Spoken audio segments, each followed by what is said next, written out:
poppin', everybody? I am getting a call from my daughter, so I'm going to leave it to you real quick, Yanko, so I can take this. Hello and welcome to No Particular Reason, episode 109. I am your host, Yanko, and as you heard, life it's happening to Kerri, so she's taking a phone call, but she'll be back. And welcome to another exciting episode. As usual, we just show up every Friday and we talk about anything we're inspired to talk about. Having coffee and chatting with our viewers, you guys. So if you guys feel inspired to jump in the chat and say hello or ask us any questions, that'll be very, very, um, very nice. It'll help this conversation going, and it'll help us entertain you better, guys. So there you go. I don't know. Oh, there she is. I'm back in the saddle again. Ooh! I just had to hold space for my daughter, which interestingly enough, Yanko, you and I were just having a conversation offline about how I had committed or, manifested being present and available for my teenage daughters as they've navigated high school, and how while it may seem a little bit chaotic right now with my daughters going to prom and getting ready for college and all this stuff, I can't help but be so grateful and blessed for watching what I put out into the universe manifest back to me. So that's what I was just doing, was experiencing part of the manifestation that I thought about years ago. So it's all perfection. But yes, we are here for no particular reason every Friday at 10 a.m. Eastern Standard Time, 9 a.m. Central, and 8 a.m. whatever Pacific time, talking about whatever floats our boat at any given moment, because life really is unscripted. And I often remind myself my job isn't to plan, it's to pour, to just be present and watch things unfold, which they do, regardless of whether I try to control it or not. And so that's what we talk about here. And it's a beautiful thing. So, what's poppin', Yanko? I was gonna say, when you slow down enough in life, you start to see that life it's happening for you and through you. You co-create with everything, so it's not like, oh, I have to do this and that. You just have to be.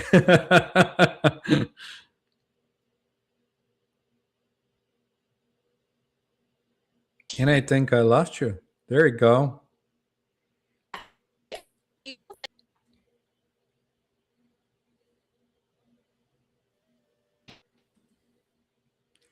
Let's see. But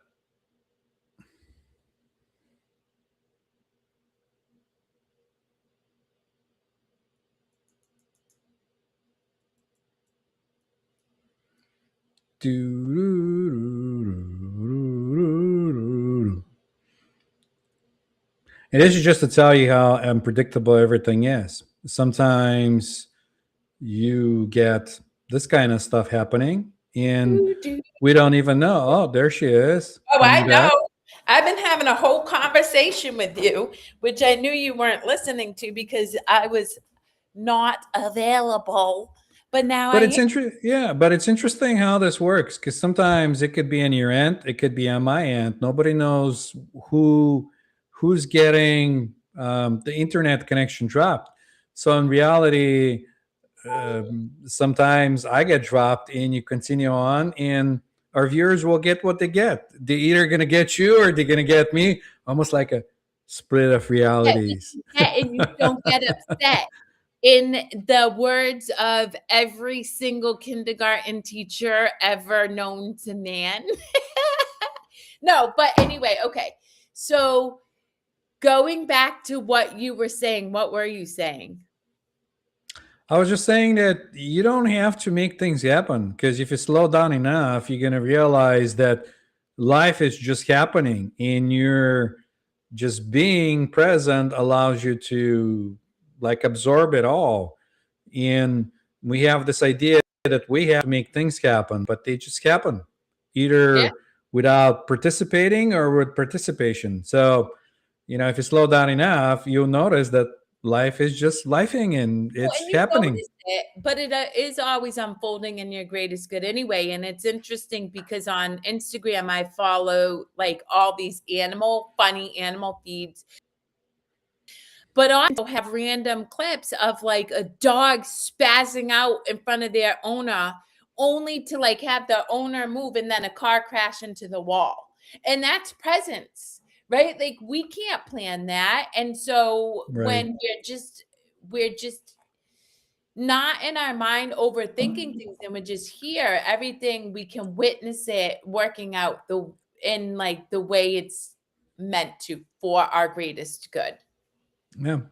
Yeah. And then when you're present, you can co create and have this presence that you're having. So you were talking about an aha moment you had earlier this week, but I had an aha moment earlier this week as well. That it's so funny because I originally very young age, I grew up with the Bible and the scripture. Though I walk through the valley of the shadow of death, I will fear no evil. Blah blah blah. The reality is when we cease to exist in this body, we don't die. So this is what I had the epiphany of. It's Yes. it's not like where people get hung up on this. Oh, I'll be in the kingdom of heaven or on heaven when I cease to exist in this body. No, no, no, no. Though I walk through the valley of unconsciousness, when I walk through the valley of people who are not aware that they're operating from habits, programs, and beliefs, right? You're suffering. You exist in hell because it's like this repeated loop over and over again.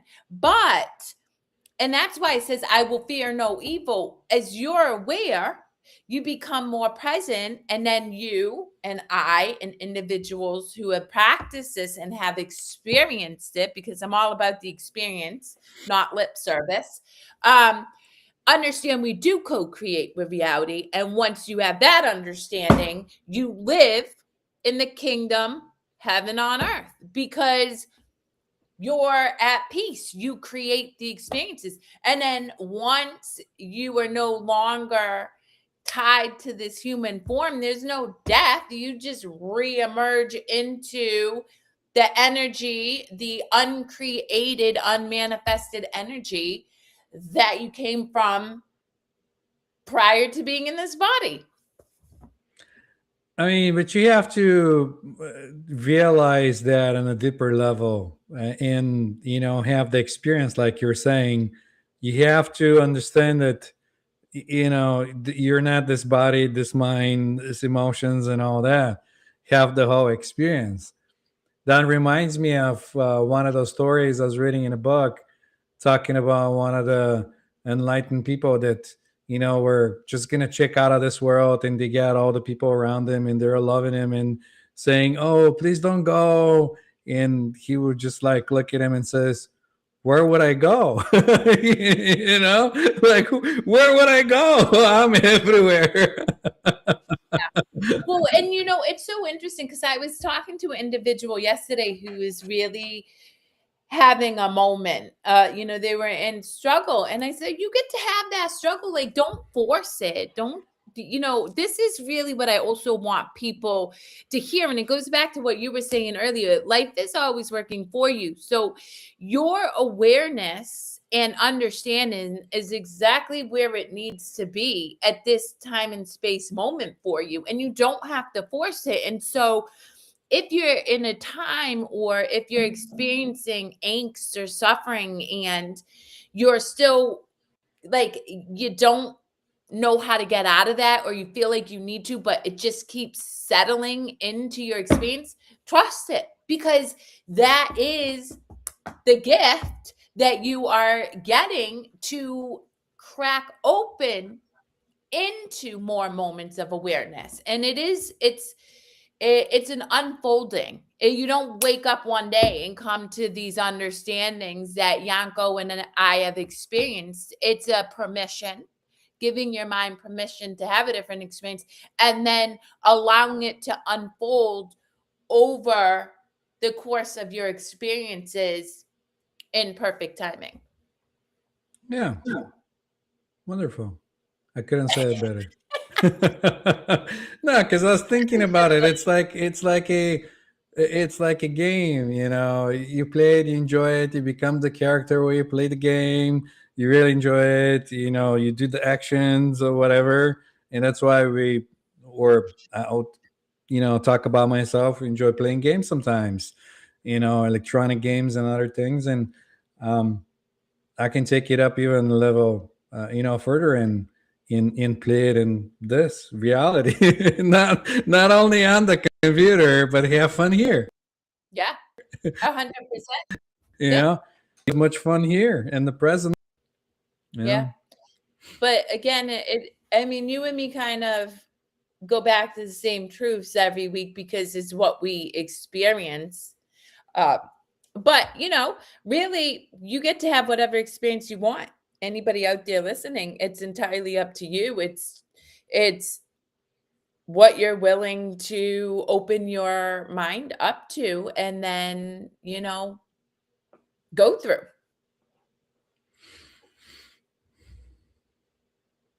Are we gonna today? We're gonna sit in silence because we ain't got nothing to say today. Although I'm not silent because I always got something singing inside my brain. No, but it's good to enjoy everything, good and bad, like silence and talk. And that was another thing. I met with somebody that was saying that he was misunderstood because sometimes he just needed to be in silence, and he felt that inside that they just need to be in silence, and people around them took it the wrong way, like they're mad or they're just kind of like not wanting to talk to them, but they just felt like not talking, which is fine. And when that feeling went away, then they started to talk again. So it's something different. You have the talk, not talk, and everything else in the duality of world. Yeah. It's Well, it wonderful. also goes back to the last judgment, and I stand by my understanding that the last judgment is just the last time you judge whatever you're experiencing, whether you wake up feeling anxious or you flip somebody off in a car or you want to be silent while everybody's talking. Our inherent habit is to judge that. Oh, I should engage in conversation, or I should be nicer in the car, or whatever the case is. But when you don't judge it at all, you actually learn deeper understandings about yourself that eventually move you out of acting in a way that, might come back to you and feel uncomfortable or something that you don't want. Like for me, I love joy, I love connection, I love love. So I behave in a way that attracts that back to me. But I could easily flip somebody off and then have somebody, I don't know, hit my car, and it's still not bad or good. It's just that's the energy I put out. So I have to live with what comes back to me. Well, that's the thing. When it's unconscious and it's running an autopilot, that's why that present in the circumstances bring it up so it could come to your conscious, and you can understand it and take it in, slow down, and say, "Oh, I was doing this automatically." Then next time around, when the same situation comes in, you're not just gonna have a knee jerk reaction and act upon automatically. You're gonna slow down and do it different, or not. Depends on how you see it. My understanding is different about the other side or hell and in heaven and all that. I think it's a mindset, and we're the only judge, that judges us. So, Mhm. because on the end of the day, when you're passing on, you're gonna look at yourself or look at this lifetime. At least I know I did when I was having a near death experience. The entire life went through from like little kid to now, and kind of flashed, and I was like, oh, and so nobody's gonna be there like to punish you or not punish you. You're just gonna punish yourself, and you're gonna take that on the other side is a consciousness, and you're gonna run with it. So if you feel guilty this entire time when you're here, then you're gonna take that on the other side, and you're gonna create hell for you. Or if you're living in bliss and you're all in bliss all the time when you're here and you're kind and everything else that's happening, then nothing else. You're gonna take that and take it another side with you. So it's not like there's this and that, and there's some God that's gonna punish you and all these other things. It's you on the end of the day. But that's Yeah, my own understanding. it's and that's the thing is creation is just unmanifested energy. It's like just like it's just energy in it through you and me and the plants and the animals and the grass. It's experiencing itself in multiple forms of manifestation. That's it, and at the end of the day, once you really, really understand that, you free yourself from that habit of overthinking because you can change your mind like this and have a different experience.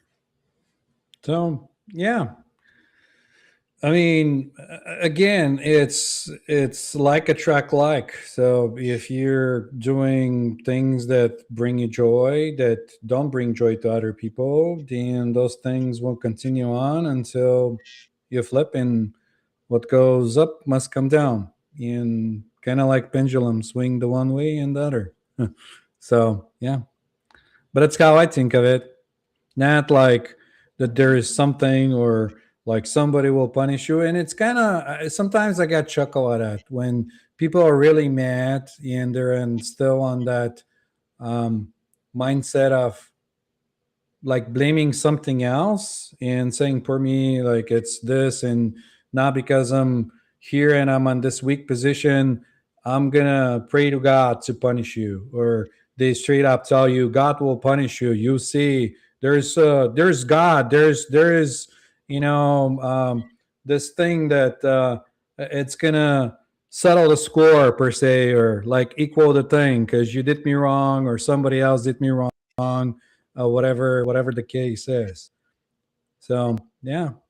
What's so interesting, I was having a conversation. So I was at my sister-in-law's graduation. She just got her master's from Northeastern. Shout out, Michelle. I love you dearly. But I was talking to our family in the car, and that family is very religious. Like they're steeped in idolatry, really, like this worship of this narrative and belief system.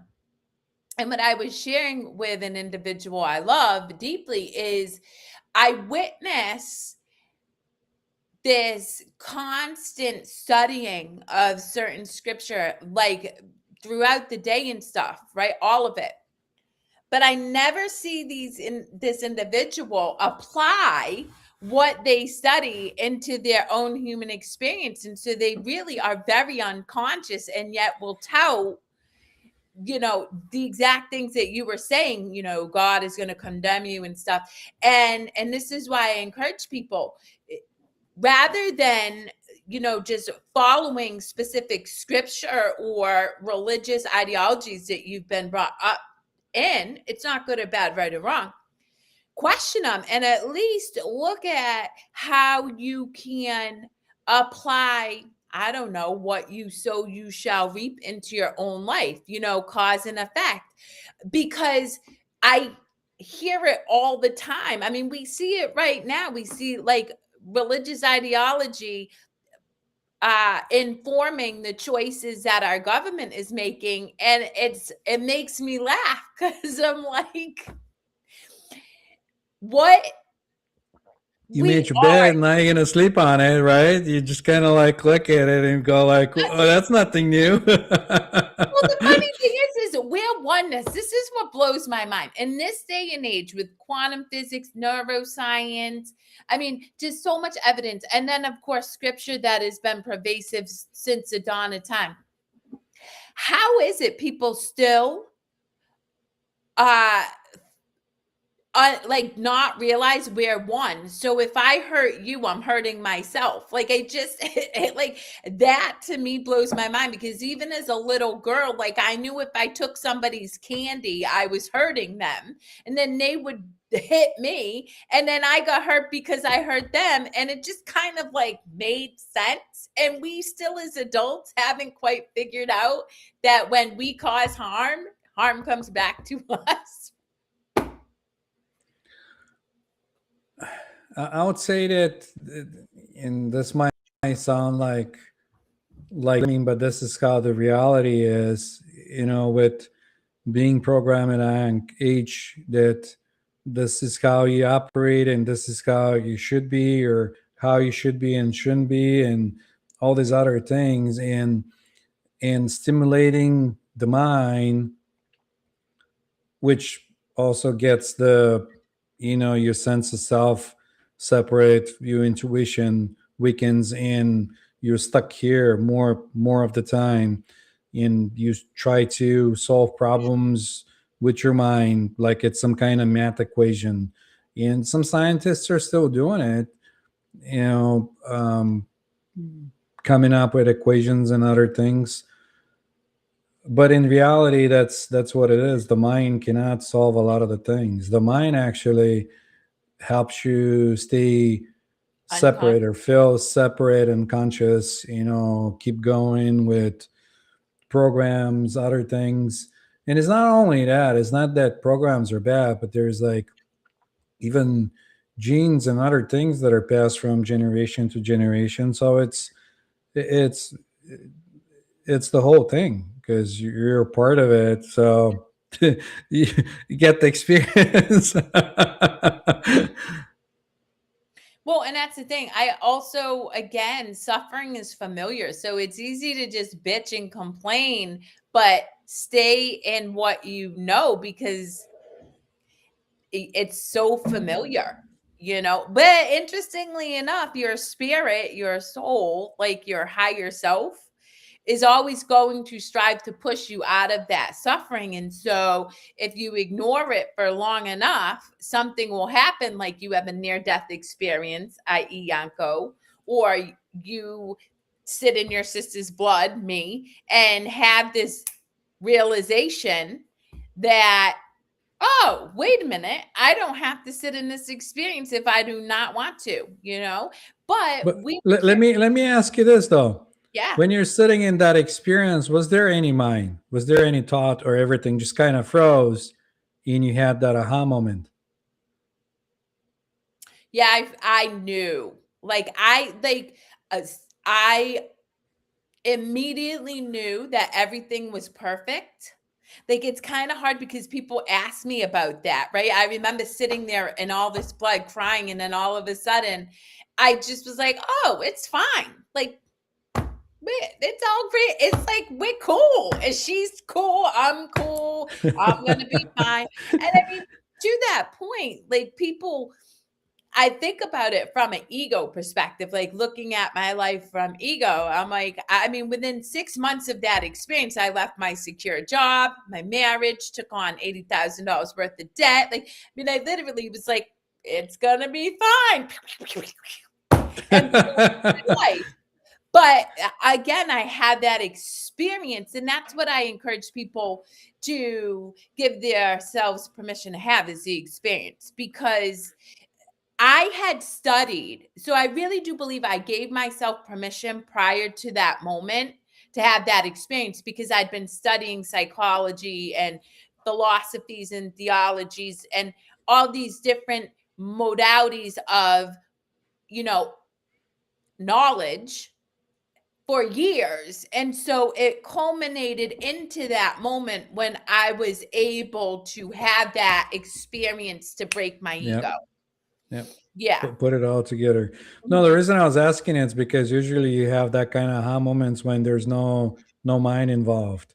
When you're just kind of peaceful, you could be sitting by a river and have no mind involved in just being present. Or some people have it when they're showering because they're like boop boop boop boop, automatic action. It's going on. There's nothing going on in your head, and you're like, oh, I had a great idea. You have those aha moments.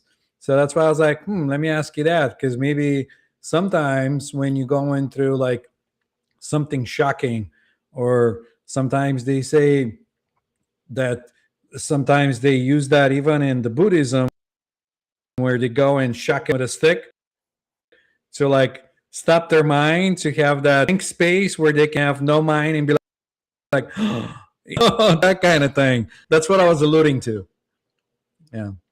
Well, that's why, like, think about it. If somebody's drowning, they tell the person, or they're like freaking out, slap them in the face, because it gives your mind a quick jolt to make a different Quit choice. it! Quit Um, it! that's why, when you see all those videos that, like, of babies who are crying, and then all of a sudden their parent will slap a piece of cheese on their forehead, like, that's a whole but, like, all of a sudden it breaks, right? Now I That wonder who figured that one I out with the know, cheese. I was like, oh, well, that's funny. I don't think I'd think to slap a piece of cheese on my kid, but it works, because it's that quick, break them out of that overthinking, that like habit of wherever Right, right, they're at. right, right, Yeah, right. for sure. Yeah. But also, I mean, I say this to people I work with in business, and I was a big proponent when I ran businesses of, I mean, the minute you feel anxiety, like contrast, like you're in that thought where you have to figure it out, that's when you walk away and go play. That's when you realize, oh, I am now forcing, or really striving and working hard to come up with a solution, when really all I have to do is walk away and do something completely different. And then you will have that experience that gives you the exact solution you needed to fix the problem, or create, or whatever it is you're looking to achieve in the work you're doing. But I always witness, I mean, just last week, oh, well, I work a 9 to 5 and I got to be on the clock and I don't want to upset my boss.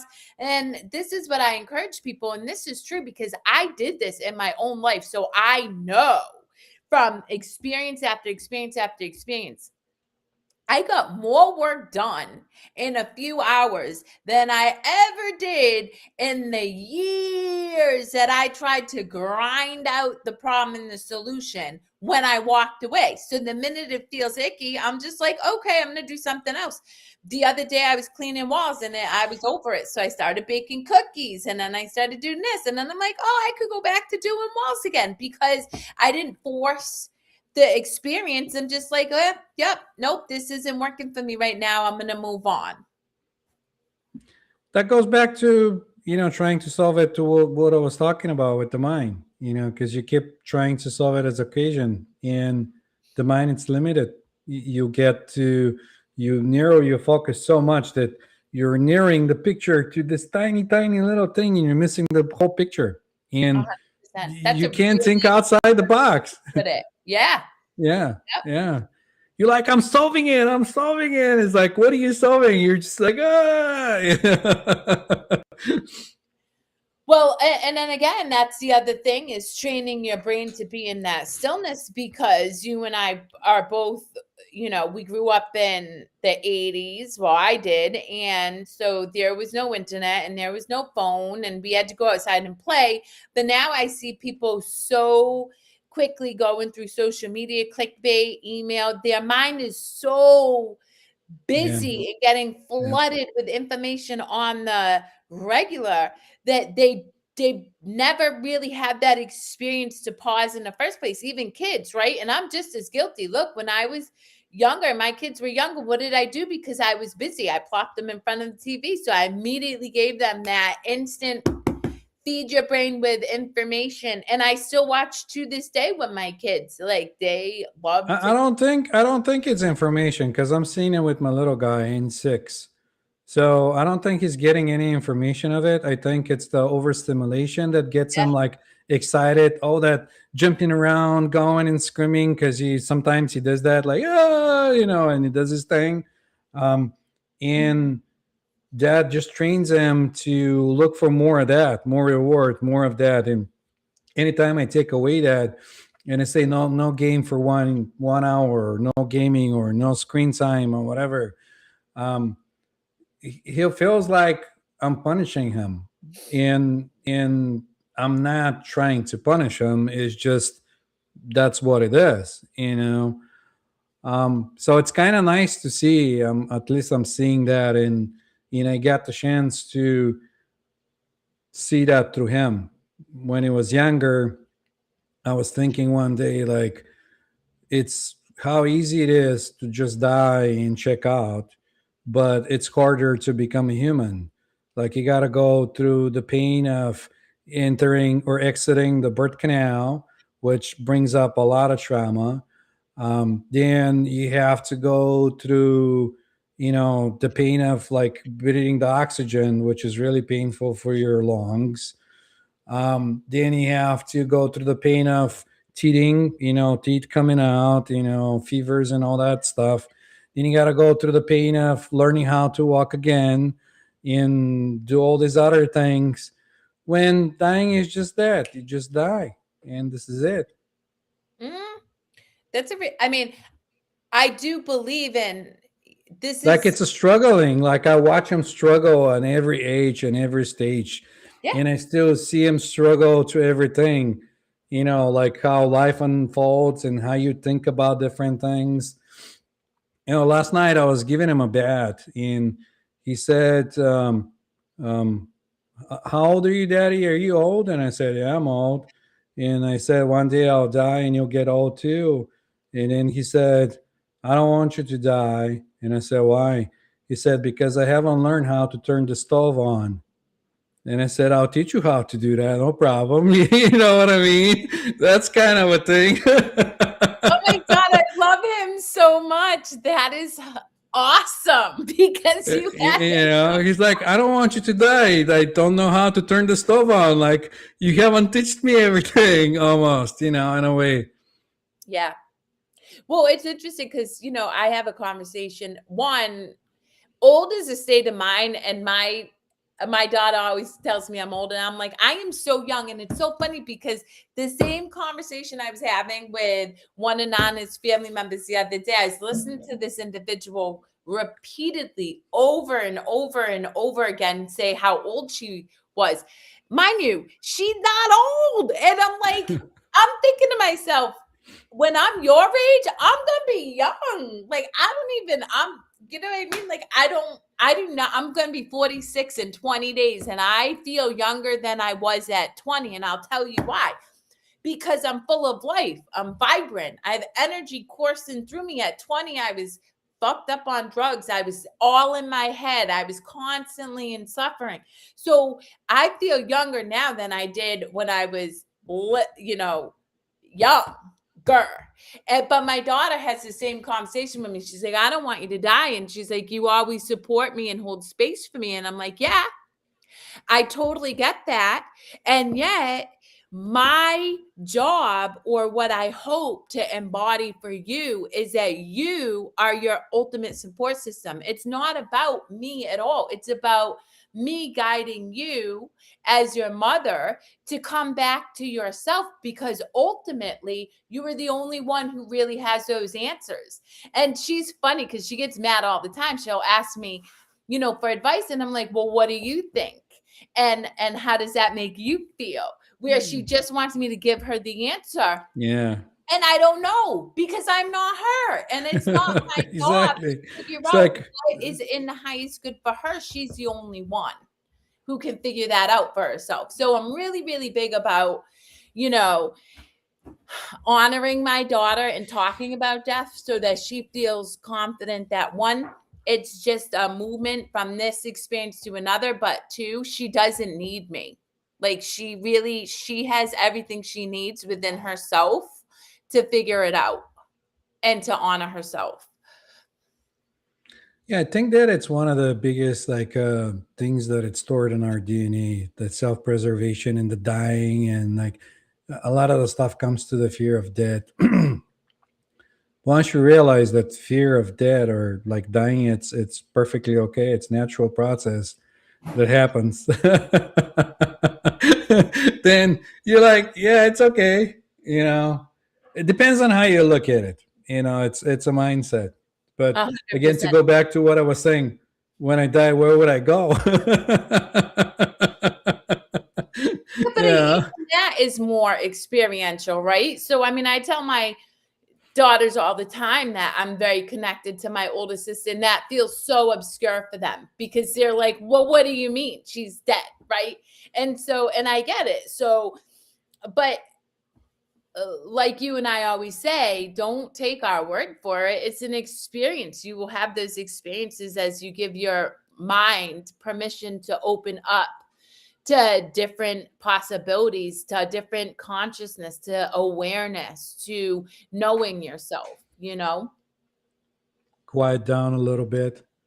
Come down, Quiet. boy. Come down. Well, that's the other thing is you mentioned humanness is harder than death around the cycles of growing, like aging, and I get it. At least that's But I how I feel for it. Like that's how I see it. So it might not be for somebody else, but go ahead. Well, no, but I also think, humans struggle to sit with themselves. I think back to what 17 years ago now that I've been meditating, and I was crawling out of my skin. I mean, I really despised observing my thoughts to the point where I couldn't do it for 30 seconds. And that inherently is the hardest practice for humans to come home to, is to start to observe themselves and their responses and their reactions. Because one, if you're judging them, you're going to bring up thoughts of shame and guilt and That's right. inadequacy and suffering. But additionally, you're bringing up experiences and emotions that you've culminated within your human existence since you were born. And you have to process all of that out. And that it takes effort, and it's incredibly uncomfortable until you realize it's just a process. But I didn't know. I'm just going through it blindly, and I'm like, this is awful. So it is. It's the human experience is much more painful than death, because death, you just go back into that energy of unmanifested nothingness, really. Well, let's say hypothetically, that's true for me, but let's say hypothetically that in a higher vibration, you're always in bliss and you're like up there, and you start coming down into this body, and because it's easier to take decisions when you're in high vibration and you always bliss out, it's like, that's not a problem. I'll go down, and you have a human experience, and then you start coming down, and then the density hits, and you start feeling all them emotions and everything else and all that pain, and you start going back. It's like, no, why did I sign up for this? I don't want to be here. Well, And then you even go through the whole process again. yeah. Huh? Well, and then even beyond that, and this is, something I really encourage people to consider. You're not always your thoughts. You can take on thoughts of the person sitting next to you. Like, there really is. Our brain does so much more than science has been able to quantify. And so, I know now, because I know myself. When I'm in a room filled with people who are suffering or anxious or even joy filled, right? Like, I know, and I'm like, ooh, this is interesting. And then I get to decide whether I want to experience that with them or exit, right? And we've talked about this many times.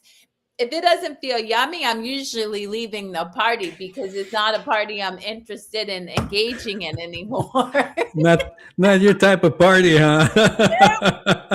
Nope. No. I mean, Yeah. don't get me wrong, I signed up to serve people who are having those experiences, and I gladly do because that is a gift of that I feel honored to be able to do. But when I'm outside of the role of a support system for somebody else to learn themselves, I'm not interested in that. Well, I don't know. Sometimes I get a kick out of it. Like I realize that I am in the role and it's the play because like sometimes I get that, having a conversation with somebody and they go like, oh, poor me, this and that and this and that. And they go like, oh, we're playing this today. Oh, okay, I see that. It's like, getting with your friends and they decide to play some kind of game or chase each other around the playground or whatever, and you're like, you didn't know you're playing that game, but all of a sudden they all get around and they say, we're gonna do this, we're gonna pass the ball around, we're gonna do this and that, and you're gonna stay in that corner, I'm gonna come chase you. You're like, oh, we play this today. You're like, oh, okay. So I got that kind of moments because like I I'm mean, in the I have thing. that every night with Nana because he dresses up in a different character. There you go. There you go. Literally, we made fun of that very truth. That like he showed up in one character. I'm like, nah, I don't want to hang out with you today. I want to hang out with Goku because if people think about it, they're like, oh, this is just Kerri and Nana being silly. But on a really deep level, no, it is truth. It's who do I want to hang out with today? What am I gonna do? What is gonna be my experience today? And the more you really learn to play with that, man, does things get interesting. Yeah. That goes back to our team song. Who you wanna be? Who you wanna be? Ooh, who you wanna be? Yeah. But yeah, I had a time when it felt like, especially if you're surrounded with similar people and nothing really changes from your day to day, it could feel like a Groundhog Day, you know, because they go in an autopilot, the same thing keeps coming back, and you're like, oh, I've played this before, I've seen it, and it's like, oh, okay. And at this point, I had to make two choices: either feel miserable and say, wow, this is kind of like I'm trapped in this like a repeating cycle of Groundhog Day when everything keeps repeating itself. Or I can be like, let me see how I can spice this up a little bit and do some kind of like a pattern interrupt or something with this other person to get him out of the role and change things a little bit, spice it up. Yep. Well, I mean, I was having a conversation with the individual who the environment at their job is the same old, same old, same old. I'm like, and they feel stuck and they're not, but it feels that way. And I do understand feeling that way, right? Yeah, Because I've exactly. Yeah. time. But that's why I always present many, many different alternatives because we always have an opportunity to exit something that doesn't feel good or that is just a continuation of the same pattern over and over again. It's just whether we're willing to make that change. And so often people are caught up in this idea that change is scary. And so they won't move. But we are constantly changing. Our cells are changing, our habits are changing, and so change is a one constant. And so if you can really come from it, at it from that perspective, you recognize change is just a gift you know I mean, it's when you're part of the whole. Again, hypothetically, let's say you don't buy into this wholeness and everything, but you're in the world. You're part of the world. Even so, you see empty space with the oxygen and everything. There's oxygen, other things, maybe dust in the. You're not feeling it, but life will move you either you like it or not. Your mind will resist. And that resistance is what's causing the problem in you. Because, the more you resist, the thing persists and life's going to push you. Like you can sit under a tree and say, I'm not going to do anything. Something's going to happen. You can think of all the many different things that can happen. Rain can come down and get you wet and say, maybe you'll stay in the rain and you're not going to move in and be like, all right, I'm going to resist life. I'm going to stay under this tree like Buddha under the Bodhi tree. Come in and hit you in the head or a bull or something. you're going to be pushed to move. If you say to life, I'm not going to move, well, guess what? You're going to be in for a rude awakening. It's going to show you that you're going to move because you're part of it. Yep. The same way that the water droplets are part of the wave. In the wave, it's moving, but it's also part of the ocean, which it's like a whole thing and it's not moving, but he has the illusion of moving. It's the same thing. So 100%. yeah, That's why I just laugh. I really do, because people like, nah, I don't like change. I'm not gonna, nah. And then I'm like, I mean, you don't have to like change, but you change him regardless of whether you like it or not. I mean, it could be unpleasant or pleasant change, depends on how you see it. I mean, if you think of it, let's look at trees in nature. You know, the toughest trees are breaking because they're like, ugh, and they resist, the winds and all that. But all the other trees, they're kind of bending to life and they're going with the flow. So they stay up and the rest of it just breaks off. It changes, it's still there, just in a different form. So, yeah. Yep, exactly.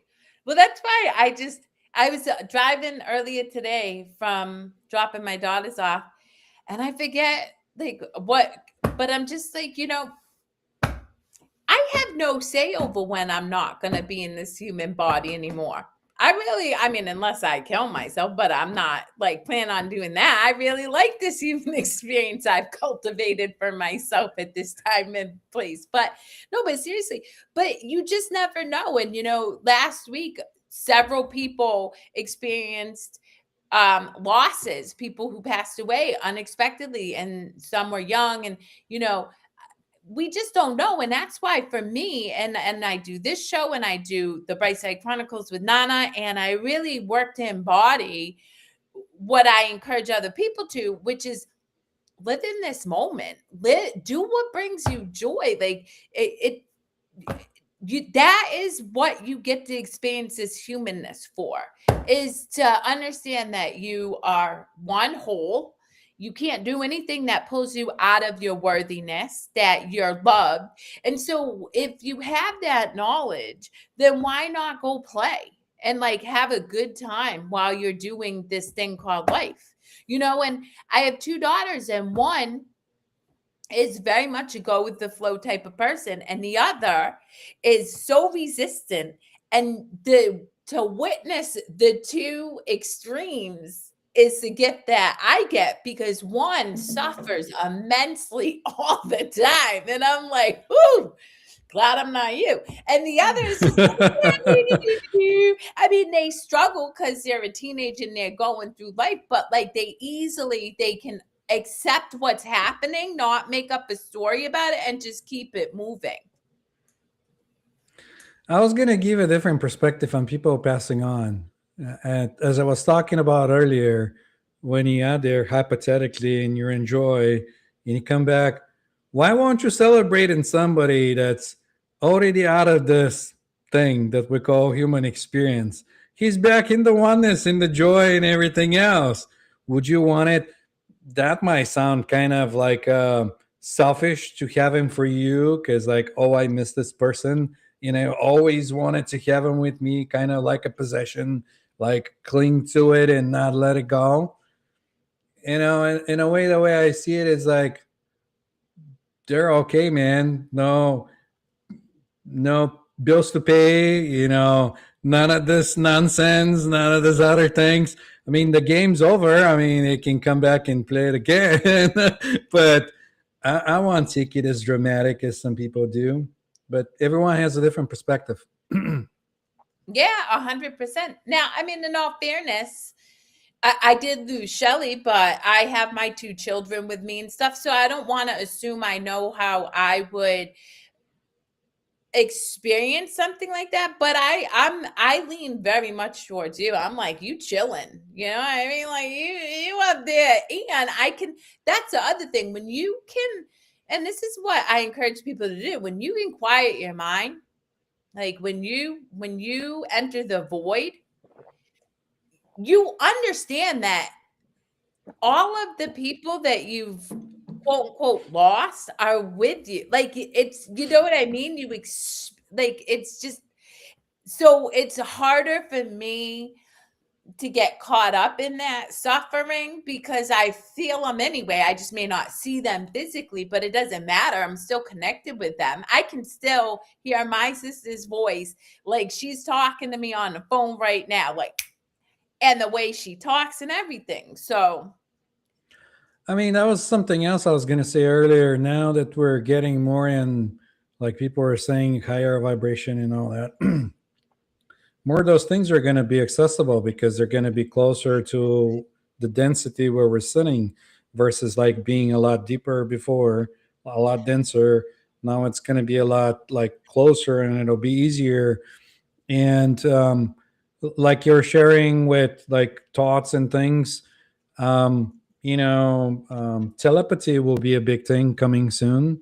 You'll be able to hear somebody thinking of you, and then your phone will ring, or you might hear a whole sentence, or you might connect with somebody that's on the other side, which, truth, it's another drop in the ocean, that it's part of the ocean. So there is no really any mystery there. It's all oneness that's, connected. You're just almost like, if I have to compare it to something, we'll compare it to a radio station. You turn the dial and you tune to whatever you want to tune in. And you tune into your friend that passed on, and you're like, hey, man, what's up? And then when you're done, you tune into something else and you keep going. yep. So, not a big deal. But that's the thing. Again, for the listening audience, who this feel may feel really like, what the hell? Don't take my word for it. Seriously, just give yourself permission and see what your journey unfolds, because I mean, it is who you are. Like, you are the whole, like, that's truth. You are unconditional love. That's truth. So you can't not start to experience truth. Like, our resistance is illusion.